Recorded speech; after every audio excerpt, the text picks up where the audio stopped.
Boundaries, we hear about them all the time, right? I just need to set better boundaries, you might say. But what are boundaries? Today we're going to take a deep dive into this topic and debunk a common myth about boundaries. Hi, welcome to my channel. I'm Jenny Morrow, and with over 18 years experience as a marriage therapist and relationship coach, I am here to guide you in the journey of advanced relationships. In this series, we are busting boundary myths, and today we are talking about boundary myth number 1. Boundary myth number 1 is that boundaries are solely for protection, and that the closer you get to others, the less boundaries you need. Now, most boundaries are painted as the no's in your relationships, the barriers you can construct to keep the bad out and the good in. In this framing, many of us are taught to believe that boundaries are solely for protection. But, are you ready for a twist? Boundaries aren't just about keeping things out. They are also used to channel your energy to facilitate the experience of your desires or a more full expression of who you really are. Now, this is where I see a lot of people get stuck, because most people believe that the closer they get to the others, the less boundaries they need.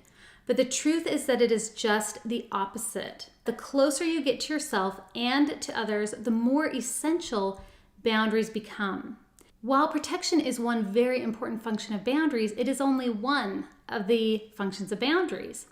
There are a few other very important functions of boundaries as well. And to clarify these other functions, I'm going to read a section from my recently released book called Mastering Boundaries.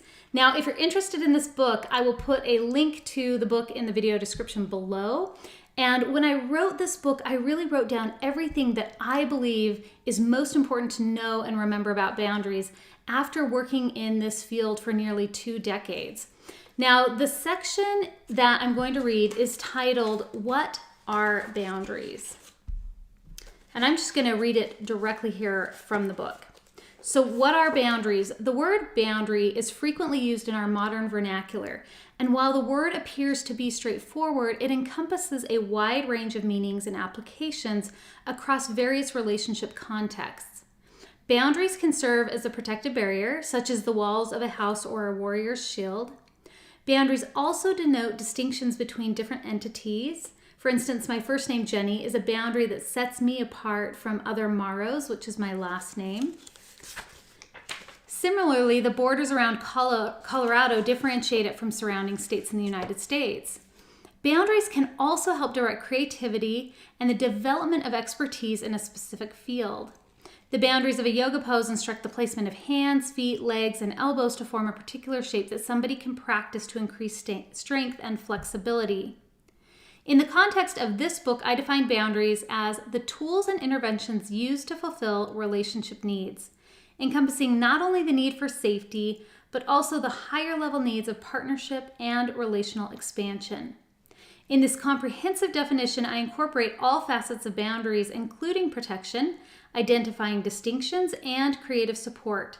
The specific type of boundary you apply at any given moment will depend on the level of relationship needs that you are working to fulfill. In this book, I introduce the hierarchy of relationship needs as a framework that you can use to help you distinguish between levels of relationship fulfillment and when to use what type of boundary. So, why is it so important to understand that boundaries serve more functions than protection alone?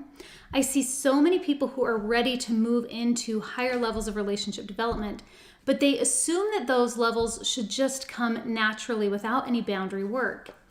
And it's a lot like wanting to experience more advanced movement options in your own body, but not realizing that you must engage boundaries, including a practice such as yoga or dance or athletics, in the body metaphor if you want to experience advanced body movement. Now, similarly, you must have a practice if you want to engage higher levels of relationship development. So let's summarize the 3 main functions of boundaries. Number 1, boundaries serve as a protection. Number 2, boundaries denote distinctions. And number 3, boundaries direct creativity and the development of expertise. Now, if you want specific examples of relationship boundaries at each of the 5 levels of relationship needs, then click below to get the book, because I go through all the 5 levels of relationship needs.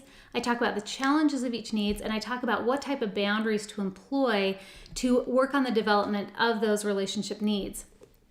Knowing the 5 levels of needs is also going to allow you to better assess your relationships, including your relationship with yourself, and then being able to look out into all of your other important relationships in your life. So take care, and I will talk to you soon.